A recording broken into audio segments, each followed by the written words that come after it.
Hello दोस्तों, स्वागत है आप सभी का मेरे यूट्यूब चैनल टेक्नोट 360 में। आज हम कवर करेंगे सॉलिड प्रिंसिपल इन जावा। सो यहाँ पर हम देखेंगे कि what is the benefit of solid principle, why solid principle is require, and how we can implement solid principle, and we will show some example also with to understand solid principle. So why solid principle is required? तो solid principal क्या है? एक guideline है जो कि हम follow करेंगे तो हमारा जो कोड है या हमारा जो प्रोजेक्ट है या हम जिस सॉफ्टवेयर में काम कर रहे हैं वो बहुत ही मेंटेनेबल रहेगा, अंडरस्टैंडेबल रहेगा और फ्लेक्सिबल रहेगा।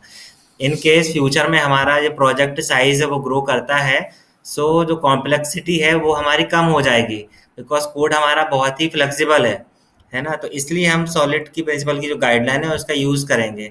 ऐसा नहीं है कि यदि हम सॉलिड यूज़ नहीं करेंगे तो प्रोजेक्ट नहीं बनेगा। प्रोजेक्ट बनेगा but it can be more complex to understand, यदि टीम चेंज होती है तो, है ना। तो इसलिए हम सॉलिड प्रिंसिपल यूज़ करेंगे। तो सॉलिड की फुल फॉर्म देखते हैं हम। एस मीन्स क्या होता है? Single responsibility principle, open close principle, scope substitution principle, interface segregation principle, independency inversion principle. आइए जानते हैं अपन डिटेल में। तो यहाँ पर फर्स्ट है सिंगल रिस्पॉन्सिबिलिटी प्रिंसिपल। सो जैसे नाम से समझ में आ रहा है कि सिंगल रिस्पॉन्सिबिलिटी मतलब एक class should have only one responsibility. तो हमने यहाँ पे एक एग्जांपल लिया है बुक का। यहाँ पर आप देख सकते हैं कि यहाँ पर हमने 3 पैरामीटर लिए हैं, नेम, ऑथर एंड टेक्स्ट, है ना। सो दीज ऑल पैरामीटर, जो सारे पैरामीटर हैं वो बुक के रिलेटेड ही हैं। ऐसा नहीं है कि हमने कुछ और पैरामीटर लिया है जो कि नॉट रिलेटेड टू बुक। जैसे स्टूडेंट रोल नंबर, अब स्टूडेंट रोल नंबर इस किससे रिलेटेड है? स्टूडेंट क्लास से। But why we are not integrating here? Because we are following single responsibility principle. जो बुक की रिस्पॉन्सिबिलिटी है वो ही पैरामीटर हमने यहाँ लिए हैं, है ना। तो हमको प्रोजेक्ट जो भी ये क्लास क्रिएट करनी है उसमें हमको इसको ध्यान रखना है कि जो भी क्लास नेम हमने दिया है उसको रिप्रेजेंट करे कंटेंट, है ना। सेकंड आते हैं ओपन क्लोज प्रिंसिपल।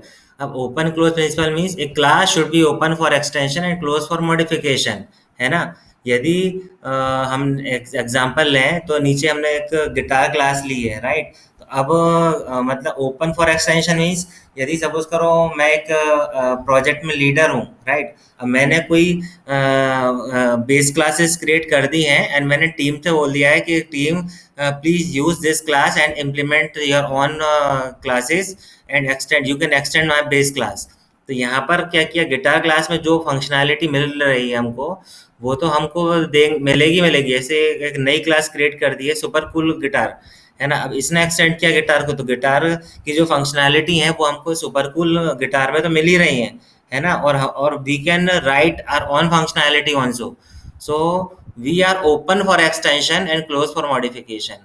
सो यहाँ पर हमने जो गिटार बनाई है it is open for extension, anybody can extend this class, but we he can not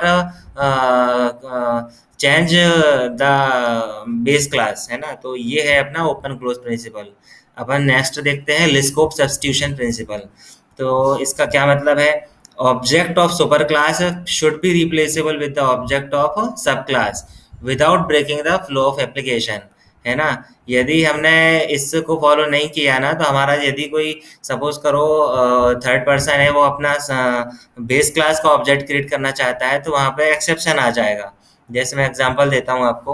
यहाँ पर मैंने एक इंटरफेस क्रिएट किया है कार, है ना। तो कार के अंदर 2 मेथड हैं, turn on engine and accelerate engine.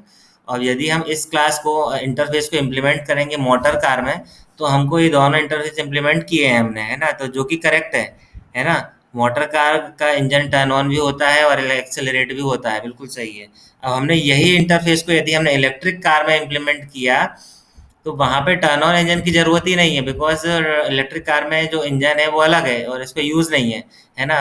तो why we need to write the code for turn on engine here, है ना। तो उसकी आवश्यकता नहीं है। तो हमने एलएसबी जो प्रिंसिपल है उसको हमने ब्रेक किया है यहाँ पर। अब मैं आपको दूसरा एग्जांपल देता हूँ बर्ड का। अब यहाँ पर आप देख सकते हैं बर्ड में हमने एक मेथड क्रिएट की है फ्लाई, राइट। अब हमने जो डक क्लास क्रिएट की है उसमें अपन ने एक्सटेंड कर लिया बर्ड क्लास को। अब डक कैन फ्लाई, है ना। अब अपन ऑस्ट्रिच क्लास में, यदि ostrich also bird, but ostrich can not fly. तो अब यदि हम स्टिल हमने फ्लाई मेथड को यहाँ पे फंक्शनैलिटी मिल रही है ऑस्ट्रिच को, जो कि एलएसपी प्रिंसिपल ब्रेक हो रहा है। अब हमने इसको कैसे फिक्स किया है, देखो हमने एक जो बर्ड क्लास बनाई है उसको हमने एम्प्टी रखा है अभी के लिए, है ना। So we can provide the functionality, those are common for all. तो यहाँ पर हमने फ्लाइंग बर्ड एक अनदर क्लास बनाई है, उसको एक्सटेंड किया है बर्ड को, है ना। तो फ्लाइंग बर्ड के पास वो फंक्शनैलिटी है जो कि बर्ड के पास होनी चाहिए। और हमने जो डक क्लास बनाई है और ऑस्ट्रिच बनाई है, तो ऑस्ट्रिच को हमने बर्ड को एक्सटेंड किया है और डक को हमने फ्लाइंग बर्ड को एक्सटेंड किया है। तो यहाँ पर हमारा जो प्रोग्राम का फ्लो है बिल्कुल करेक्ट है। तो इसको बोलते हैं अपन लिस्कोप सब्स्टिट्यूशन प्रिंसिपल। आई थिंक आपको समझ में आ रहा होगा। आप मेरे को कमेंट सेक्शन में लिख सकते हैं यदि कोई डाउट आया तो, ठीक है। और मैं जो डॉक्यूमेंट का लिंक है मैं आपको और डिस्क्रिप्शन में दे दूंगा, तो आप चाहो तो आराम से इसको स्लाइड को देख सकते हो। अब अपन देखते हैं इंटरफेस सेग्रीगेशन प्रिंसिपल। तो यहाँ पर नाम से समझ में आ रहा है, interface segregation means larger interface को we will split into the smaller one. तो जैसे हमने यहाँ पर एक इंटरफेस क्रिएट किया है, watch the bear bear keeper, और यहाँ पे 3 मेथड लिए हैं, watch the bear, feed the bear and pet the bear. अब ये तीनों जो इंटर मेथड्स हैं, यदि सपोज करो मैं किसी क्लास में इम्प्लीमेंट करना चाहूँ, तो हमको ये तीनों मेथड मिलेंगे, राइट। अब यदि सपोज करो मेरे को पेट द बियर की आवश्यकता नहीं है थर्ड मेथड की, and I want to implement only 2 methods, still हमको तीनों में इम्प्लीमेंट करने पड़ेंगे, है ना, तो जो कि गलत है। तो हम क्या करेंगे, आईएलएस जो आईएसपी प्रिंसिपल है, इंटरफेस एग्रीगेशन प्रिंसिपल, इसके लिए अपन क्या करेंगे, जो कॉमन फंक्शनैलिटी है उसको लेते हुए अपन डिफरेंट डिफरेंट इंटरफेस क्रिएट किए हैं हमने यहाँ पे ना। वॉच द बियर अलग, फीड द बियर अलग, पेट द बियर अलग, है ना। ये तो मैं एग्जांपल ले रहा हूँ, है ना। तो आप इसको आप बनाओगे कोई प्रोग्राम तो उसमें आप अप्लाई कर सकते हो।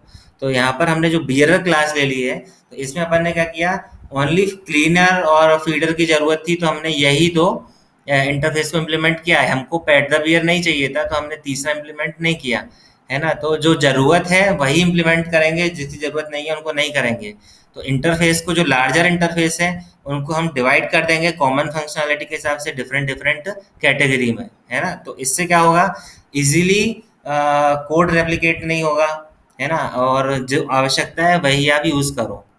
अब आते हैं डिपेंडेंसी इन्वर्जन प्रिंसिपल, जो कि सॉलिड का राष्ट्र प्रिंसिपल है। इसमें अपन क्या करेंगे, the principle of the dependency inversion refer to the decoupling of the software module. तो हम क्या करेंगे यहाँ पे, जो कि टाइटली कपल्ड कोड लिखा है प्रोजेक्ट में, है ना। तो जिससे क्या होगा, जो डेवलपर है वो किसी भी डिपेंडेंसी को ब्रेक, मतलब उसको यदि कोई चेंजेस करना चाहे, मॉडिफिकेशन करना चाहे, तो वो नहीं कर सकता। तो यहाँ पर हमने विंडो 98 मशीन का एग्जांपल लिया है। तो वहाँ पे हमने 2 ऑब्जेक्ट क्रिए हैं कंस्ट्रक्टर में, पहला है मॉनिटर और दूसरा है स्टैंडर्ड कीबोर्ड। तो ये क्या है, टाइटली कपल्ड है। अब कोई बंदा चेंज करना चाहे तो उसको दोनों ऑब्जेक्ट क्रिएट करने पड़ेंगे और उसको मॉडिफाई नहीं कर पाएगा, है ना। तो हमको क्या करना है, instead of high level module depending, we should be depending on abstraction, है ना। लो, हाँ, तो हाई लेवल मॉड्यूल को लो लेवल मॉड्यूल पर डिपेंड नहीं रहना है ना, जबकि एब्स्ट्रैक्शन पर डिपेंड रहना चाहिए। तो इससे क्या होगा, एक तो लूज कपलिंग हो जाएगी। तो यहाँ पर देखो हमने इसको कैसे सॉल्व किया, हमने यहाँ पे 2 डिपेंडेंसी ले ली है जो कि थी कीबोर्ड और मॉनिटर की। तो instead of create object inside this, we are just passing object in constructor, है ना। तो जैसा ही कोई किसी को चेंजेस करने हैं ऑब्जेक्ट में, तो वो कर सकता है, and pass the dependency here. तो यहाँ पर हमने लूज कपलिंग कर दी है। ये होता है डिपेंडेंसी इन्वर्जन प्रिंसिपल। सेम यदि अपन एंड्रॉयड में यदि जानते हो, तो उसमें अपन क्या करते हैं, ड्रैगर 2 करके एक लाइब्रेरी होती है, तो वो भी डिपेंडेंसी इंजेक्शन का काम करती है ना। तो this is just following dependency inversion principle, है ना। तो ये जस्ट मैंने एक समरी स्क्रीन बनाई है, तो जिसमें अपन मैंने जैसे सिंगल सबकी डेफिनेशन दे दी है शॉर्ट फॉर्म में। तो आप इसको रेफर कर सकते हो, है ना, एंड ऑफ द वीडियो। और आप डाउनलोड कर लेना इसको पीडीएफ को, और इजीली आप समझ सकते हो। So thank you guys for watching me, and please subscribe my channel Technote 360। Thank you.